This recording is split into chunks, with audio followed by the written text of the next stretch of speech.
ఆంధ్ర యూనివర్సిటీలో ఒక ప్రోగ్రాం జరిగింది. అందరూ కూడా ఇంజనీరింగ్ స్టూడెంట్స్ కూర్చొని ఉన్నారు. అప్పుడు నాకు ప్రశ్న వేశారు. చాలా ప్రశ్నల్లో ఒక ప్రశ్న ఏంటంటే, మీకు మళ్ళా వెనక్కి వెళ్ళే అవకాశం వస్తే జీవితంలో ఎలాంటి జీవితాన్ని కోరుకుంటారు అనేది ప్రశ్న. ఫ్యాంటసీ క్వశ్చన్, అది జరగని పని కదా, ఫ్యాంటసీ క్వశ్చన్. నేనేం చెప్పినానంటే, we cannot go back and change a bad beginning, but we can always start now and create a beautiful ending for our life. అంటే నేను ఒక లోవర్ మిడిల్ క్లాస్ ఫ్యామిలీ నుంచి వచ్చిన వ్యక్తిని, వేణుగోపాల్.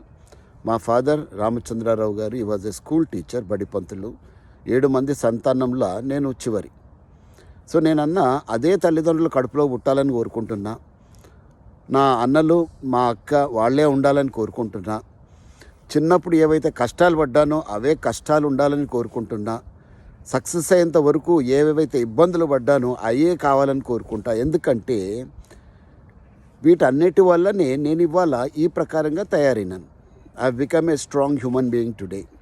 ఒకవేళ నేను ఒక ధనవంతుడి కుటుంబంలో ఉంటుంటే బహుశా ఈ ప్రకారంగా ఉండేవాడిని కాదేమో అన్నది నా ఆలోచన. కాబట్టి same struggles, same life, same siblings, same parents అని కోరుకునేసరికి చాలామంది పిల్లలకి చాలా హ్యాపీ అనిపించింది. కాబట్టి మిత్రులారా, though it is a fantasy question, lot to think about. పిల్లలు చాలామంది నేనే గన ధనికుల ఇంట్లో పుట్టుంటేనా అని అనుకుంటూ ఉంటారు. నాకు అవి ఏమీ లేకపోవడం వల్ల ఈ ప్రకారం ఉన్నాను అని వాళ్ళని వాళ్ళు నిందించుకుంటూ ఉంటారు.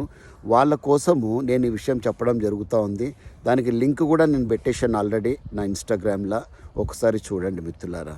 కాబట్టి accept the life as it is, అంతే. మనమేందో నిరూపించుకోవాలి, మన వ్యక్తిత్వం ఏంటో నిరూపించుకోవాలి, మనం ఏం చేయగలమో అది సాధించి ప్రపంచానికి చూపించాలి. All the very best. Happy Dasara.